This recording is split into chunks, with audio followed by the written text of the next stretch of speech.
అహోరాత్రులు కష్టపడేవాడు, కష్టాన్ని నమ్ముకునేవాడు, ఆశ చావనివాడు, నిజాయితీగా బ్రతికేవాడు, విజయం వరిస్తుందన్న ప్రగాఢ విశ్వాసం ఉన్నవాడు, ఏ ఒక్క క్షణాన్ని కూడా వృధా చేయకుండా నిరంతరం శ్రమించేవాడు, నిరాశకు కృంగిపోనివాడు, ఎప్పటికైనా విజయాన్ని సాధిస్తాడు. కృషితో నాస్తి దుర్భిక్షం అన్నది అక్షరాల నిజం. కాకపోతే కాస్త కష్టమైనా సరే కాలం కోసం వేచి ఉండాలి. ప్రయత్నాన్ని ఎట్టి పరిస్థితుల్లో ఆపకూడదు. ఓటమిని ఎన్నటికే అంగీకరించకూడదు. అదే జరుగుతుంది విజయగాథలో. ఆత్మవిశ్వాసం, స్థిత ప్రజ్ఞత, పట్టుదల, దీక్ష విజయ తీరం వైపు నడిపిస్తుంది. నాకు అది రాదు, ఇది రాదు, నాకర్నింతే అని నిరాశ చెంది ఆఖరికి ఆత్మహత్యలు కూడా చేసుకునే నిరుద్యోగ యువత స్ఫూర్తిదాయక జీవన పోరాటం చేయాలి.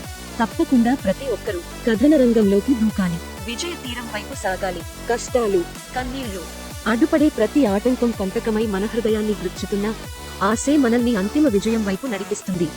నిరాశే అధః పాతాళానికి తొక్కేస్తుంది. తీరం దూరమైనా భారమైనా ఆగొద్దు మిత్రమా.